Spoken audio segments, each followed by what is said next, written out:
आज उमर सिंह बिलख रहे हैं पालने से हैं और लला के हाथ जोड़ रहे हैं अपने नाती के। और छबील देवी पड़ी हैं पहले तो बड़ी ठलाई, लेकिन जब पीड़ भई भैया ये तो पता ही है कि जब गज होते हैं ना गधौत है, हाँ जाके जहाँ फंस जाते ना अटक गई घिन्नी तब बोल दई से नहीं। जब जाके जहाँ फंसते हैं वहां कितनों कह दे तो झुक जाते हैं और जब जैसे ही निकल जाओ। अब कुछ लोग आजकल तो भैया हाल जे हैं पुजारी जी, हॉस्पिटल में कोई पड़ो हो भाई एक बूंद की जरूरत हो खून की और वो डॉक्टर कहें कि अगर इसे एक बूंद मिल जाए तो ये जिंदा हो जाएगा, तो पास पड़ोसी पहले से जो देखने गए होंगे वो वहां से दौड़ जाएंगे, क्योंकि कोई पानी पीने के बहाने कोई टॉयलेट के बहाने उस रूम में नहीं रहे, पता नहीं हमें इस बोतल मांग ली जाए। देखने जरूर गए लेकिन जब जरूरत पड़ी तो वहां से निकल लिए। लेकिन कोई अपना ही खास होता है तो वो कहता है भैया कैसे भी हमारा व्यक्ति ये ठीक हो जाए, एक नहीं हम 4 बोतल दे देंगे लेकिन बचा लो, ध्यान रखना। उसने ब्लड दे दिया, वो व्यक्ति बच भी गया। कुछ दिनों बाद छुट्टी होकर घर पे आए, जब खा पी के अष्ट पुष्ट हुए, कुछ दिन बाद थोड़ी सी कहा सुनी पर अगर बात बिगड़ती है तो वही व्यक्ति क्या कहता है, थोड़े शांत रहो, मोह बहुत चला दो।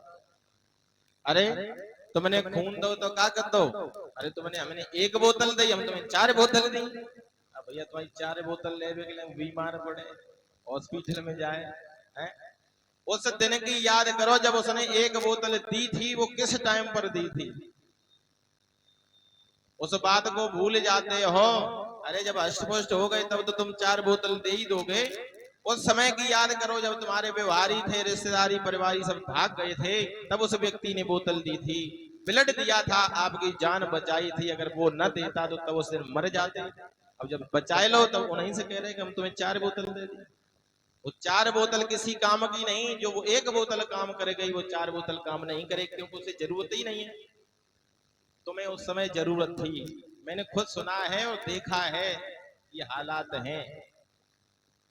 किसी व्यक्ति की जान बचाई, उसने कहा है कि तुमने दिया तो क्या हो गया, हमसे 4 बोतल ले लेना, लेकिन हम किसी का एहसान नहीं रखते, बात बर्दाश्त नहीं करेंगे, ऊंची आवाज में नहीं बोलना हमसे। बताओ भैया उस दिन क्या था जब अचेत अवस्था में पड़े थे, कोई सहारा नहीं था। ऐसा ही हाल होता है। एक भक्त थे, खजूर पे चढ़ गए, चढ़ते चढ़ते चढ़ तो गए, जब ऊपर पहुंचे वहां से नीचे देखा तो देखा है कि जमीन काफी दूर है, अगर यहाँ से गिरे तो हड्डी को सुरमा। कहने लगे जारवीर बाबा को मंदिर ढंगा है, बाबा जी अगर आज हम यहाँ से नीचे उतर जाएं, घरे पहुंच जाएं तो 101 रुपया के लड्डू चढ़ाए। हाथ जोड़ ले, उतरे कुछ दूर तक, फिर नीचे देखो तो कई जारवीर बाबा अगर 101 के नहीं तो हम 51 के तो चढ़ाई दिए हैं, केवल हम उतर जाएं, घरे पहुंच जाएं, आज बच जाएं। जब आधी अदा पे आए गए तब फिर नीचे देखो, अब तो उतर ही आए, अब तो आधी दूरी है। जारवीर बाबा हम जब आज आपसे सही कह रहे हैं कि उतर जाए यहाँ से, तो 51 को नहीं तो 21 को तो हम प्रसाद चढ़ाई दिए, वो आज ही चढ़ाई दिए। अब कुछ और नीचे उतरे, देखा कि अब तो उतर ही आए, अब कहा कि यहाँ से छलांगो माए तो बच जाए। तो कहने लगे अब बस, अब जो तो बात हम बिल्कुल सत्य कह रहे हैं, अब अगर उतर के हम घर पे पहुंच गए, चोट न आई तो 11 रुपया को तो चढ़ाइए दिए। अब ध्यान रखना जैसे जैसे खतरा कम हो रहा है वैसे वैसे पैसे कम हो रहे हैं प्रसाद के। जब उतर गए घर पे पहुंचे, प्रसाद साल कहाँ भूल गए, हम तो इतने ऊपर चढ़े बच आए, कूलर की हवा लगी ठंडी, सो ही गए पर के। धीरे धीरे वो हाल हुआ कि वो 11 रुपया को प्रसाद भूल गए, बाबा पे नहीं चढ़ पाओ। तो ध्यान रखना जब हिन्नी हटक जाती है तभी सिन्नी बोली जाती है। तो ध्यान रखना ये बाबा का दरबार है, हम इसलिए कह रहे हैं कि जो लोग मन में सोचे बैठे हैं, जिन्होंने सोच भी लिया होगा कि हम बाबा के दरबार में दान करेंगे, अगर उन्होंने दान न किया तो ऐसे ही वीर और ये योगिनियां छोड़ देंगे बाबा, तो परेशान हो जाओ। इसलिए जिसने जो बाबा के दरबार पर करना चाहो, मन में सोचा हो, वो बाबा के दरबार में भेजो और बड़ा भंडारा बनाओ। जितना हंसी खुशी से करोगे बाबा के दरबार में, मन से करोगे, उतने ही बाबा आपको 4 गुना करके दे देंगे। ऐसा नहीं है कि आप यहाँ लुट रहे हो, बर्बाद हो रहे हो। ध्यान रखना भक्तों, जीवन में जो आपको वस्तुएं चाहिए यहाँ जीवन यापन करने के लिए, उन वस्तुओं का दान हमें करना चाहिए। ऐसा नहीं है कि हमारे पास पैसा है तो हमने केवल पैसा दे दिया। जो चीज आप खाते पीते हैं, पहनते हैं, ओढ़ते हैं, उन वस्तुओं का हमें दान करना चाहिए। अन्न का भी दान करना चाहिए, पैसे का भी करना चाहिए, जल का भी पुण्य करना चाहिए। अन्यथा अगर पैसे का यहाँ दान करते रहोगे तो जब यहाँ से वहां जाओगे ना भगवान के दरबार में, तो पत्तल परोस दी जाएगी, फिर उस पर रुपए की गड्डी रखी जाएंगे। सोचे नहीं जे वाले परोसे जाएंगे और बुढ़ापे बताओ तो वैसे नहीं रहा। इन तो पेट तो भरो नहीं, अगर कागज के दे दे जाए तो थोड़ी बहुत भूख में लड़ी आएगी, पेट में देव लियो, लेकिन जे नहीं दे पे हो। तो तासे भैया भक्तन से कहना यही है कि घमंड में मत ये दान करना कि हम पैसे वाले तो पैसे का दान। हमेशा कहीं भी दान करो, पैसा का दान करो, उसके साथ साथ अन्न का दान जरूर करो। अन्न का दान करो, कपड़े का दान करो, है? हरी सब्जियां, जहां भी आप, ऐसा नहीं कि भंडारे में, जहां जो व्यक्ति आपको भूखा दिखाई दे उसको भोजन कराओ।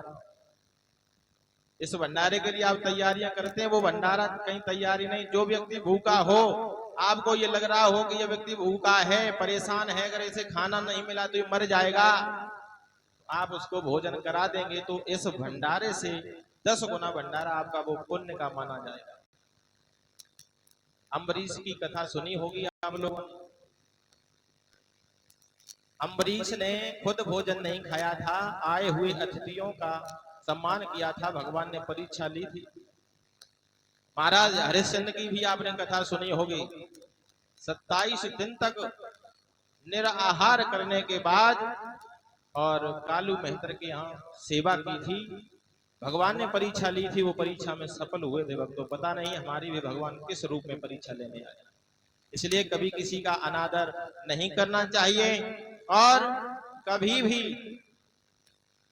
एक बार दान करने के बाद बार बार उसको बोलना नहीं चाहिए। अगर बार बार आप उसको बोलोगे तो आपका वो दान बराबर हो जाएगा, क्योंकि आपने जो दान दिया उसको फेमस कर दिया, उच्चारण कर करके वो बराबर हो गया, उसमें आपका नाम हो गया। दान नहीं हुआ, दान नष्ट हो जाएगा, आपका नाम हो गया, नाम के बदले वो चला गया। बोले भक्त वत्सल भगवान की। इसलिए जो भी भक्त दान करते हैं, एक बार दान करने के बाद उसको नहीं बोलना चाहिए कि हमने कथा में इतना दिया, क्या इतना दिया था, अगली साल हमने इतना दिया था, अब की बार हमने इतना दिया, तो आपका ही घाटा है। जो एक बार दे दो, दोबारा उसको मुख से बोलना नहीं कि हमने इतना दिया। दिया वो दिया, हमारा कुछ नहीं है, भगवान का ही था, भगवान को दे दिया। बोली जारवीर महाराज की। आज भक्तों महाराज जेवर सिंह रो रहे हैं, छबील दे रो रही है, दाई रो रही है। तो ये हाल देखे हैं मैया बाछल ने। गोगा जी से कहने लगी हैं जाके, लाला तू कितना एवं सता रहा है, कम से कम अब तो इसे माफ कर दीजिए, दाई कब से बिलख रही है, इसका दोष क्या है। तो आज उमर सिंह, छबील दे और दाई तीनों ही जो पाप किया था वो बताने लगे हैं, मुझे क्षमा करना गोगा जी, तेरी महिमा मैंने सुन ली है, जान ली है, आज के बाद ऐसा हम पाप नहीं करेंगे। छबील दे के कहने पर हमने ये पाप किया है। छबील दे कहने लगी, भाभी ये काम हमने नहीं करो, हमें तो काछल भाभी ने कही थी। भाई काछल सोच रहे हैं कि जी मर जाए तो हमारी दोनों हो जाए। जब बताओ काछल भाभी ने कही तो भाभी तो बहु हती है, भतीजे अर्जन सर्जन हते तो भतीजे जारवीर हते।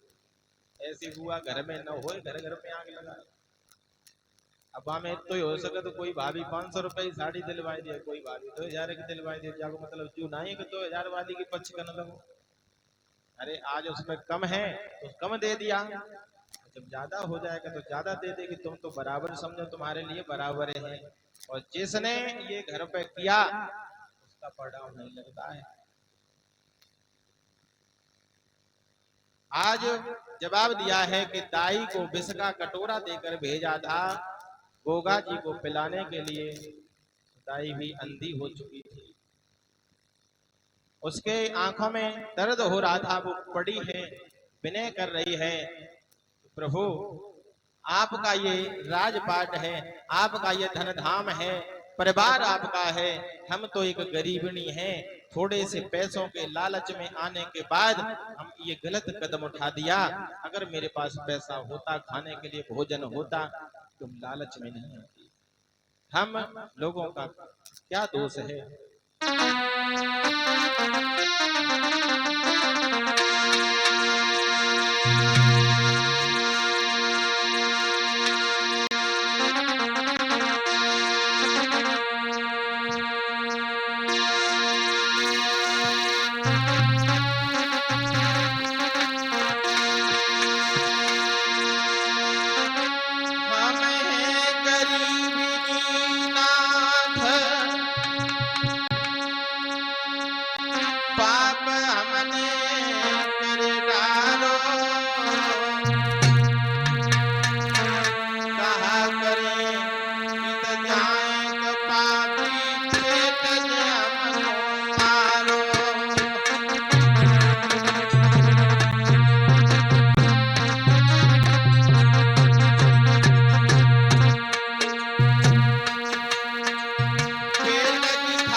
जवाब दिया है महाराज, हम तो बेकार में ही पिस रहे हैं, थोड़ी सी लालच में आ गए थे, भूल की है, बाछल मैया के पैरों में पड़ गई कि आज के बाद ऐसी गलती कभी नहीं करेंगे, माँ मुझे क्षमा कर दे।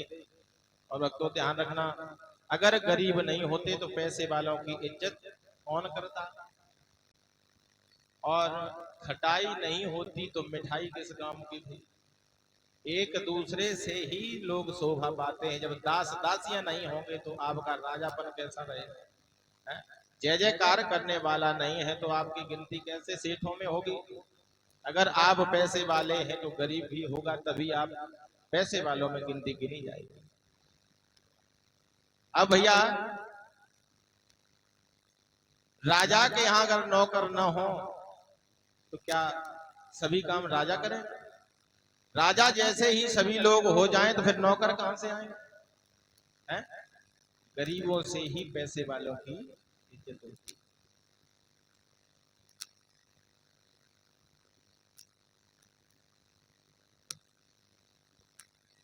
भैया इतनी बड़ी बोतल कैमरा नहीं लेती।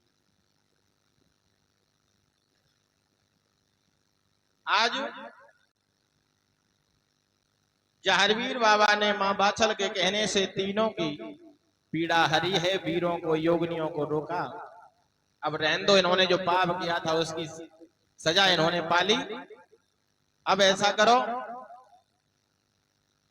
इसकी जो रोशनी चली गई है वो कैसे आएगी? तो बाछल से इशारा किया है गोगा जी ने कि मैया अगर तू अपना हाथ फेर देगी इसके दाई के ऊपर तो इसकी रोशनी वापस आ जाएगी। आज मैया बाछल ने अपना गुरु गोरखनाथ का नाम लेकर के हाथ जब दाई पर फेरा है, नेत्रों पर फेरा है, तो उसके नेत्रों की ज्योति वापस आ जाती है। बोलिए गुरु गोरखनाथ महाराज की। आज उमर सिंह और छबील दे की पीड़ा हरी है गोरखनाथ के कृपा से। अब भैया भरोसा हो गया है, अब गोगा जी से कोई छल कपट नहीं कर रहा, लेकिन छल कपट करने वाले उसी घड़ी में जी रहे हैं जो अर्जन सर्जन है। अब ये कुछ सियाने हुए, इनका नामकरण संस्कार हुआ। धीरे धीरे इधर उधर खेल में जब जाते हैं तो ये 5 जो वीर थे वो एक गुट में रहते हैं, लेकिन अर्जन सर्जन हमेशा इनके साथ छल करते हैं। कोई भी खेल खेलने जाए तो अर्जन सर्जन अकेले एक तरफ रहते हैं और ये 5 भाई एक तरफ रहते हैं। वो यही सोचते हैं कि जहरवीर को कब नीचा दिखाया जाए और कब अपने रास्ते से इसको हटा दिया जाए। उन्हें पता नहीं है कि हम जहां रह रहे हैं वो इन्हीं का घर है। ध्यान रखना भक्तों, बागड़ का जो राज था वो जेवर सिंह के हिस्से में था, और भैया जब उनके हिस्से में था तो उनका ही हिस्सा होगा, वही घर रहेगा।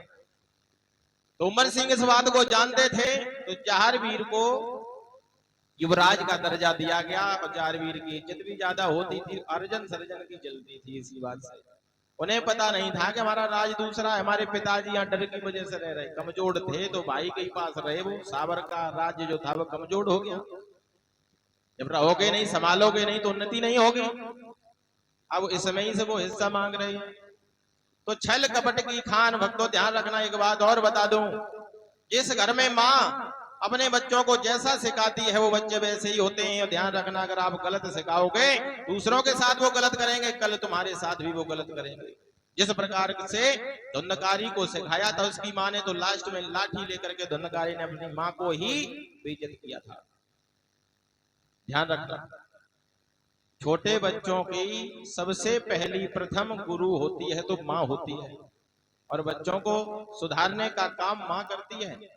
बाप केवल पालने का काम करता है। माँ को पृथ्वी का दर्जा दिया गया है और पिता को आसमान का दर्जा दिया गया है। पिता अपने बच्चों पर छत्र छाया रखता है और माँ हर बोझ को सहन करती है, कीचड़ को और हर गलती को बर्दाश्त करने वाली होती, इसलिए वो पृथ्वी का दर्जा पाती है। क्योंकि पृथ्वी पर आप चाहे कुछ भी करते रहो वो आपको दंड नहीं देती है। जिस प्रकार से आसमान हमारे ऊपर छत्र छाया करके हमारी रक्षा कर रहा है, वैसे ही पिता होता है। पिता तो केवल पालता है, और जब सियाने हो जाते हैं तो छत्र छाया में पुत्र जीते हैं अपने पिता के। जिस पुत्र को मां छोड़कर बालापन में चली जाती है वो पुत्र सही रास्ते पर नहीं चल पाता। एक बार पिता छोड़ जाए तो मां पाल लेती है, लेकिन अगर मां छोड़ जाए तो पिता नहीं पाल पाता। तो माँ को चाहिए कि हमें अपने बच्चों को हमेशा अच्छे मार्ग पर चलाना चाहिए, अच्छी शिक्षा देनी चाहिए। अगर वो सही मार्ग पर चल जाएगा भक्तों, अच्छा रास्ता चुन लेगा, तो ये धन दौलत कमाया हुआ क्या है, ये हाथों की, ये तो शरीर नोटों की मशीन है, जब चाहे जितना कमा सकता है। अगर आपने जो बुजुर्गों का कमाया हुआ है उसी में बांट करने के लिए बहका दिया, उसी में लाठी डंडे चलाए, उसी को बांट कर रह गए, तो वहीं को वहीं रह जाओगे, पढ़ नहीं पाओगे। इसलिए जो बुजुर्गों का कमाया हुआ धन है उसका भरोसा न करके अपने बच्चों को ऐसा बनाया जाए, शिक्षित होकर के समाज बने और अपना नाम रोशन करें, अपने साथ साथ अपने पिता का बाबा का भी नाम रोशन करें। मनुष्य का ये कोई पता नहीं है कि वो कितना धन कमा सकता है, ये पता नहीं कितना कमाए और कितना कमा दे।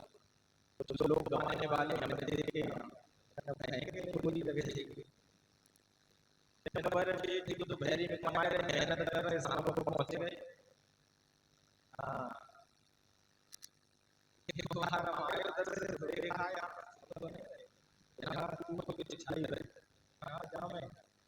देखो पंडित जी आ गए तो डीजे वाले को ना भागे लगे गिलास,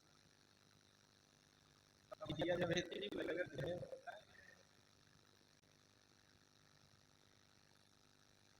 तो लोगों से सही है, इसके बाद ये है उनको तो पानी बचा है। ध्यान रखना है कि लोग है दूध वाला अगर घूम रहा है लेकिन ठेके वाला इसी बदल के बैठा है वहीं पहुंचे है। बोले गोविंद भगवान की। अब नाम लेकर के तो नहीं कह रहे किसी, लेकिन आग्रह हमारा यही है कि बाबा के दरबार में जो बाबा की भक्ति करते हैं, तो अगर आप बाबा को मानते हो, एकदम न छोड़ पाओ, अगर सुन रहे हो तो एकदम न छोड़ पाओ तो धीरे धीरे दारू महारानी को छोड़ दो।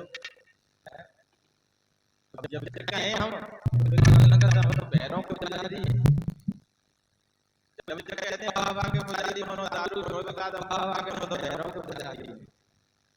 सब लोग अपना अपना फायदा ढूंढ लेते हैं, हमें किस में फायदा है, क्या कहना है क्या नहीं कहना है। इधर रामू आरो एक बार हमें मिले सेठ जी, हमने भी ऐसा करो दारू मत पिया करो, दारू पीने वाले नरक में जाते हैं, जगह नहीं मिलती स्वर्ग में मिलने के लिए। ठीक है तो जब बताओ ठीक है यहाँ पे है ना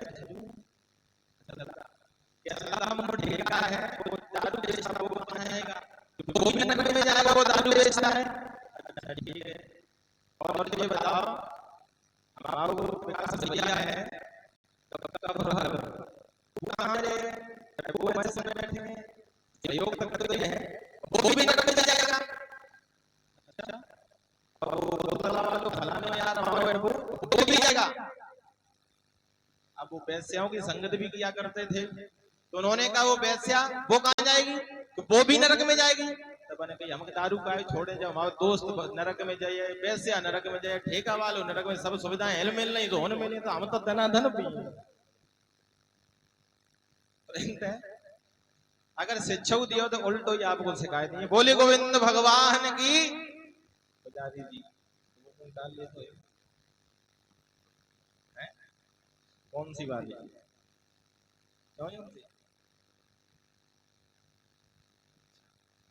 चटनी भी नहीं मिलाई थी, दो के पैक बना के लाओ, चटनी को रस समझ के मिलाए दो, बच्चा खाए बेचारे पंडाल में लोटत करे। बोले गोगा जी महाराज की।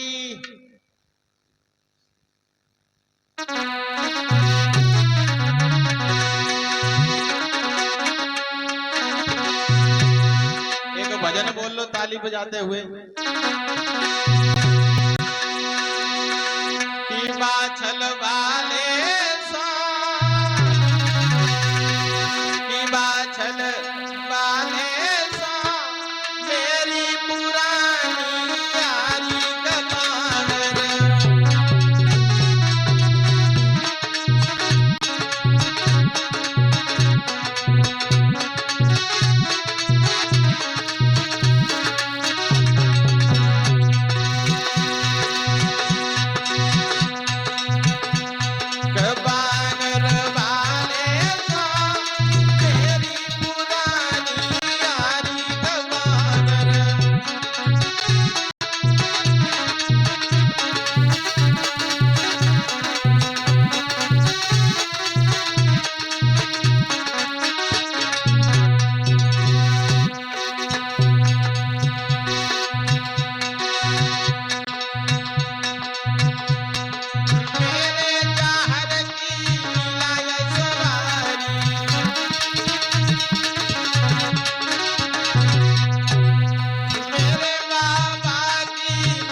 इसके साथ में नीला घोड़ा भाई बनकर मित्र बनकर के साथ में रहता है और मनुष्यों की आवाज में ही हर बात करता है।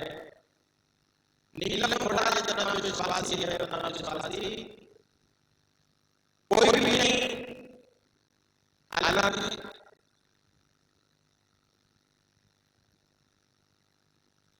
पांच वीर जो थे इनके साथ में खेलते हैं, पाला लीलाएं करते हैं, जो भी पाला पर खेल खेले जाते हैं।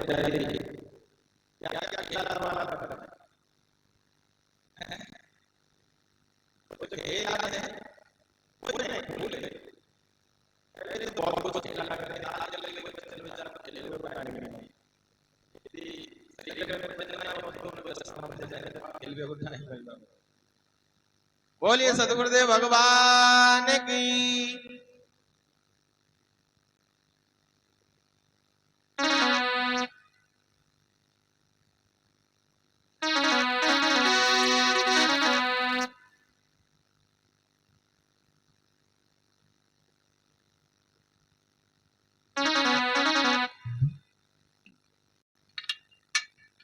कूलर जानिए शास्त्री जी आए तो कूलर वाले अपने आप कूलर लेके आए, काय परेशान। पुजारी जी कूलर मंगवाए थे तो अकेले ही चिल्ला रहा है। दो चार लोग आयोजन में सहयोग कर रहे हैं तो भीड़ सहले हो तो कुछ करें।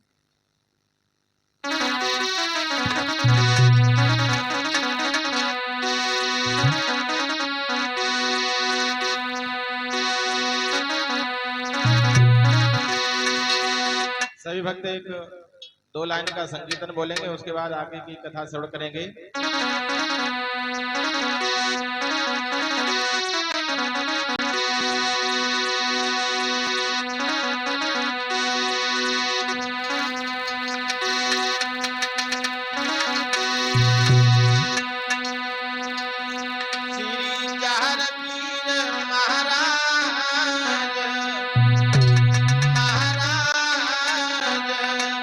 कोई आस तुम्हारी है बारी।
गुरु गोरखनाथ महाराज की, बाछल मैया की, गोगा जी महाराज की, गणेश भगवान की, सतगुरुदेव भगवान की, स्थान देवता की, ग्राम